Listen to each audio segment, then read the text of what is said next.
Y hablemos de los miedos y las autolimitaciones. ¿Qué nos puedes decir o qué nos puedes enseñar para superar los miedos y las autolimitaciones? Hay tres sentimientos que son incluso emociones. La diferencia entre sentimiento y emoción es la emoción es un proceso corporal y el sentimiento es la percepción consciente de eso que está ocurriendo en el cuerpo. Hay tres sentimientos y emociones que son tremendamente disfuncionales en el ser humano. Tremendamente disfuncionales. La ira, el miedo y la culpa. La ira tiene dos expresiones. La ira exterior, que podemos ver desde la persona que insulta, hasta la persona que hace gestos de amenaza, hasta la persona que golpea o incluso mata. Pero hay una forma mucho más oculta, que es la ira encerrada, la ira contenida, el volcán durmiente. Y que en un momento determinado tu hijo, tu hija, tu pareja, un compañero, un amigo dice algo y saltas con una tremenda violencia, ¿no? Esa es la ira. El miedo. El miedo es una emoción que, ajustado en intensidad y en contexto, tiene todo el sentido del mundo. Si yo me voy a un parque natural en la India y no tengo precaución, sabiendo que hay serpientes cobra, sabiendo que hay tigres y sabiendo que hay leopardos, soy un insensato. El problema del miedo en el ser humano es que la mayor parte de los miedos son generados por la mente. Entonces, cuanto más miedo tenga yo a una persona, más la voy a atacar. Y voy a sentir que me estoy defendiendo. Ya. Entonces hay que tener mucho cuidado porque la ira y el miedo son las dos caras de la misma moneda, exactamente la misma moneda.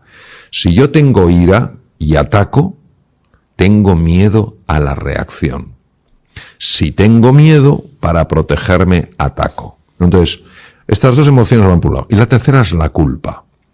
La culpa no tiene nada que ver, absolutamente nada que ver, con la tristeza por el error cometido y la llamada al arrepentimiento. He cometido un error, he hecho un daño, ha tenido unas consecuencias, lo siento profundamente y voy a ver cómo puedo reparar esto. Eso es necesario y perfectamente válido. La culpa es el castigo que yo infrinjo en otra persona o en mí para hacerme sufrir de forma constante. Me hago sufrir porque soy culpable de lo que hice. Me hago sufrir porque soy culpable de lo que soy. Me hago sufrir porque cometeré errores y meteré la pata. Entonces la culpa es devastadora. Y los tres, yo le llamo los tres jinetes del apocalipsis, porque la ira, el miedo y la culpa van siempre de la mano. Entonces, ¿qué te diría? Lo primero que te diría es que es absolutamente esencial vigilar la mente. Y cuando tú sientas ira, lo primero que tienes que hacer es no abrir la boca. Y no mandar un email. Y no llamar por teléfono o mandar un WhatsApp. Porque eso es una bomba de relojería. Yo a veces lo he comentado en algún curso que he dado, digo, si estás muy enfadado con alguien, le quieres mandar un email y dices, no, este es el email que le toca mandar, tú te lo mandas a ti mismo y lo lees al día siguiente. Pues lo lees en el momento, dices, perfectamente justifica. Cuando ves al día siguiente que se ha reducido toda la tensión emocional, dirás, menos mal que no lo mandé. Lamentablemente a veces, por no saber sujetar nuestra lengua, pronunciamos el discurso que más vamos a lamentar. Entonces, lo primero ante la ira es no te dejes llevar por ella. No niegues que la tienes. Porque si la intentas bloquear, la ira te va a salir por otro lado. Reconoce que tienes ira aunque sea con tus seres más queridos. Es decir, no la bloquees. En segundo lugar, no actúes en base a la ira. Tú puedes tener ira, pero tú tienes la capacidad de no responder, de no reaccionar de acuerdo a esa ira. En tercer lugar, lo que tienes que hacer es observar la ira. Tienes que desapegarte de la ira. Sé que es difícil, también sé que se puede hacer. Es decir, intenta tomar distancia y observa esa ira, cómo está afectando tu cuerpo. Notarás a lo mejor que se te contrae la mandíbula, notarás que la respiración es más torácica. Obsérvalo. El simple distanciamiento es como si le quitara potencia a esa ira. Luego toma 3 respiraciones profundas. 1, 2 o 3. Y finalmente hazte una pregunta. ¿Qué es lo más importante aquí? Y entonces descubrirás que lo más importante aquí no es reaccionar, sino responder. Como todo pide un entrenamiento, y cuanto mejor nos entrenemos, mejor vamos a poder gestionar esto. El miedo, exactamente lo mismo. Si la mayor parte de los miedos son absolutas creaciones de la mente para bloquearnos. Descartes, un filósofo de la talla de él, el padre de la filosofía racionalista, escribió una carta al final de su vida que decía: mi vida estuvo llena de preocupaciones, la mayor parte de las cuales jamás sucedieron. Es decir, todo lo que es la proyección de un futuro horrible, empezar a sufrir ya, esos miedos son verdaderas engaños de la mente, lo que los hindús llaman maya, ¿no? De un espejo erróneo. ¿Y qué es lo que yo recomiendo? Yo lo que recomiendo es conocer la realidad. Para conocer la realidad tenemos que dejar de juzgar y empezar a explorar. Es decir, alguien dice una cosa y ya me lleno de ira, porque he dado por hecho que lo que yo he interpretado es la única realidad. Y no es la realidad, es una realidad, la mía. Si yo en ese momento juzgo y condeno y castigo, me sale mi ira o mi miedo, porque si mi ira le afecta a otra persona a ver cómo contraataca, yo no podré conocer. Si yo tengo la humildad de decir, mi realidad no es la realidad, es una realidad. ¿Qué es lo que has querido decir? Explícamelo. Muchísimas veces nos vamos a dar cuenta que la interpretación que hemos hecho no se ajusta para nada con la intención de la persona. Y al final uno tiene que hacerse una pregunta muy sencilla. ¿Cuál es la consecuencia de la ira y el miedo en el cuerpo? Pues yo te voy a poner un ejemplo, ¿no?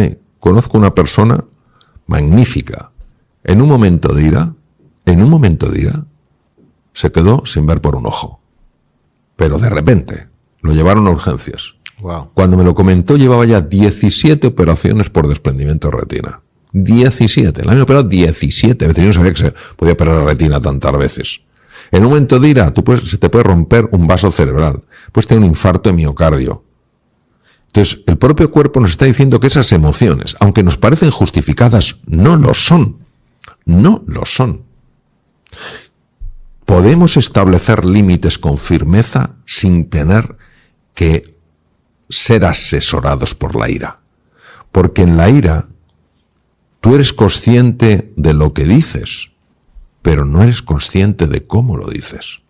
Entonces yo te diría que es un entrenamiento progresivo donde todos tenemos que ir ganando habilidad. Yo el primero, nos equivocaremos, pero aprenderemos. Ahí está también la resiliencia de la que hablábamos antes. La resiliencia es, me he equivocado, pero no me voy a castigar el resto de mi vida por haberme equivocado. ¿Qué puedo aprender de esto? Voy a volver. Y mañana lo haré mejor. Y mañana, pues si reacciono, reaccionaré con menos intensidad y durante menos tiempo. Y así es como vamos ganando ese espacio que se llama libertad. De una forma u otra, a lo largo de esta interesantísima conversación, creo que lo has venido diciendo, nos has venido dando ya informaciones súper valiosas al respecto.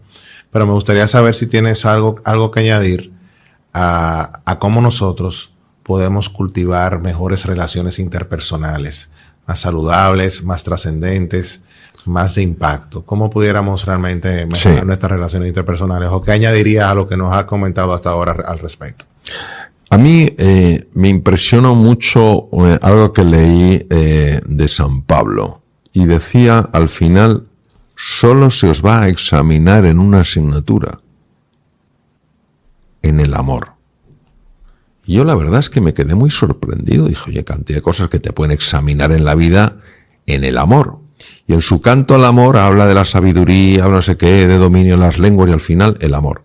Entonces vamos a profundizar un poco en esta frase, para mí, tan sumamente acertada y profunda. El amor es el antídoto natural del miedo. ¿Por qué? Porque cuando tú amas a una persona, no la tienes miedo.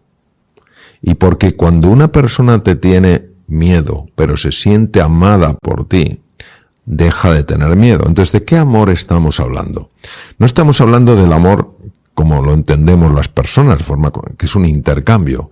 Yo te amo si eres como yo quiero que seas. O me correspondes. O, claro, yo te amo si tú me correspondes. O cosas tan horribles que se oyen a veces, fruto de nuestra ignorancia, nuestra maldad, si eres así, Dios no te va a querer. Con lo cual, imagínate la imagen que tenemos de ese Dios, y no me extraña que tantas personas, lamentablemente, rechacen a alguien tan sublime, ¿no? Por esa conexión que han hecho. Entonces, ¿qué quiere decir?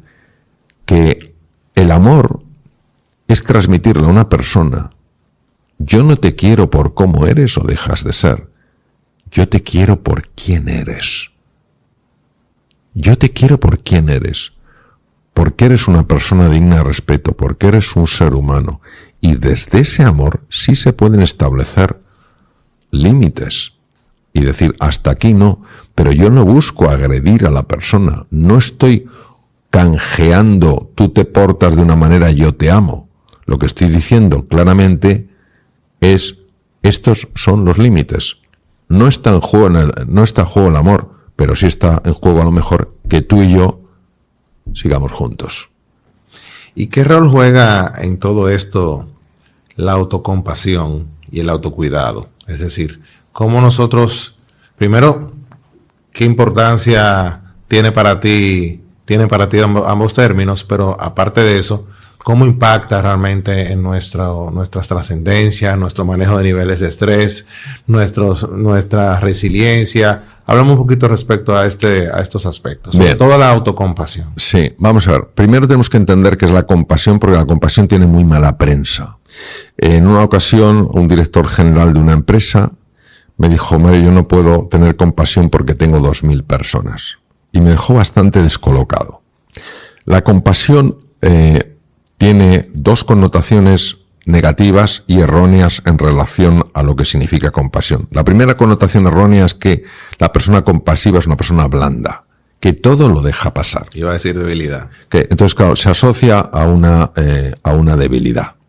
Es curioso porque en el taoísmo la compasión tiene un componente yin y un componente yang. El componente yin es el abrazo maternal y el componente yang es la firmeza.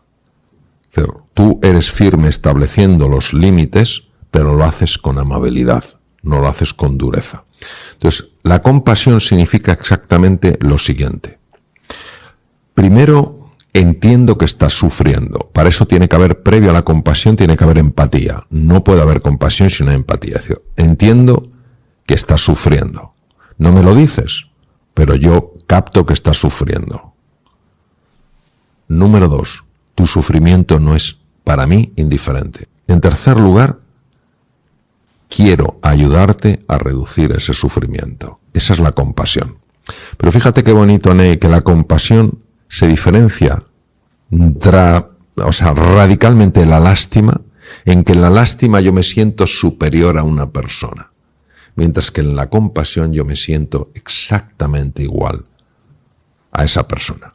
Entonces, cuando la compasión se pone en marcha, uno no se ve como inferior a la otra persona, sino como cercano, como alguien que quiere compartir destino contigo. Entonces, la compasión es importantísimo desarrollarla, porque es el bálsamo que cura un montón de heridas. Respecto del autocuidado.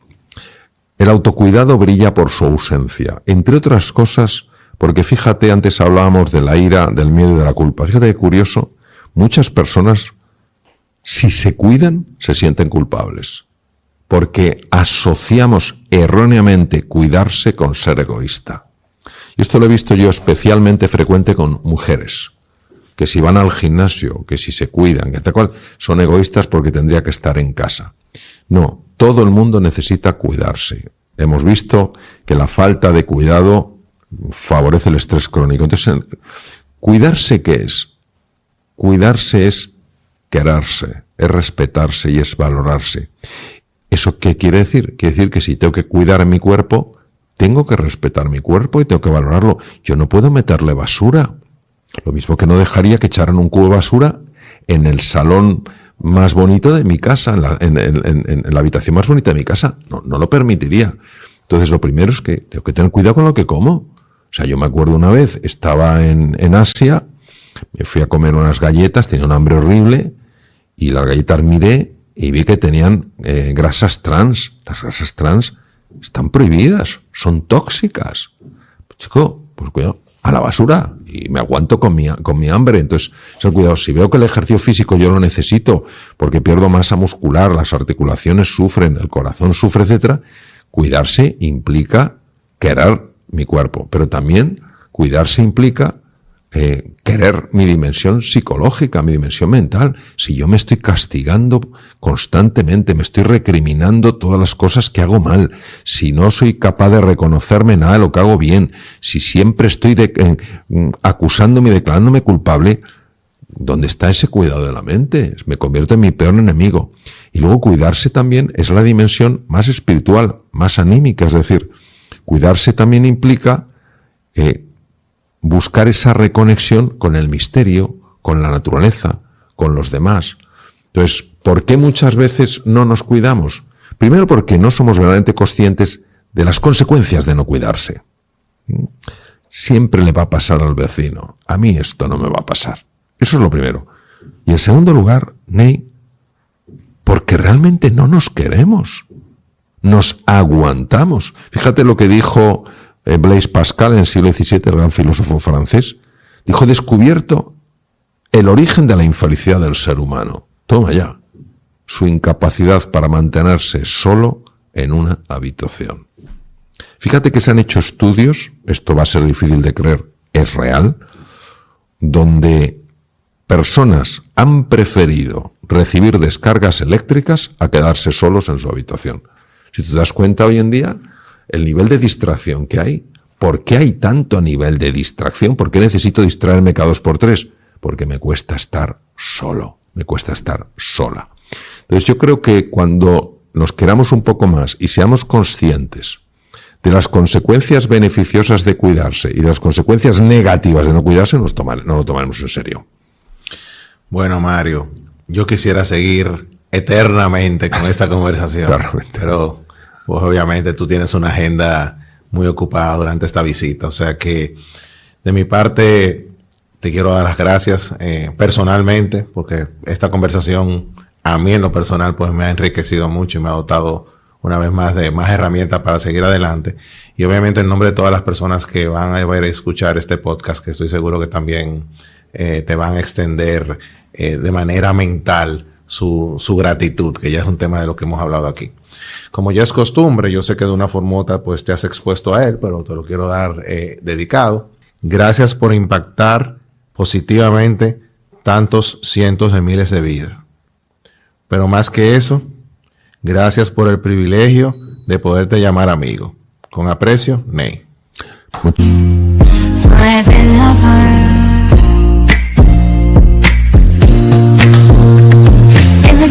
Of the darkest night, your love shines through, a guiding light.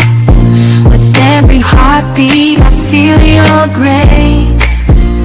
In your warm embrace I find my place. Darling, don't cry, don't shed a tear, for I'll be your fortress, I'll always be near. Those storms may rage and oceans may roar, I'll stand by your side forevermore. Through the trials and the tests we face, our love will endure, it cannot be erased. So dry your eyes, my love, and take my hand. Together we'll conquer. gracias, Ney. Lo recibo con muchísimo cariño. Tuve efectivamente la suerte de poderlo leer. Te doy la enhorabuena porque en la vida alcanzar la sencillez en los mensajes de las cosas más difíciles. Es muy fácil extenderse sobre ciertas cosas, pero poderlo sintetizar de una manera directa, de una manera profunda, es un verdadero desafío y tú sin duda lo has conseguido. Y luego porque, bueno, yo he estado muy cómodo obviamente en esta conversación que hemos tenido, primero por la calidad de tus preguntas, es decir, son preguntas profundas. Y segundo, porque en el libro efectivamente hablas de preguntas. Es decir, la mayor parte de las veces andamos buscando respuestas y lo que tenemos que hacernos son preguntas que no nos hemos hecho para llevarnos a explorar respuestas en sitios donde normalmente no buscamos. Excelente. De verdad, Mario, gracias por este regalo. Gracias a ti.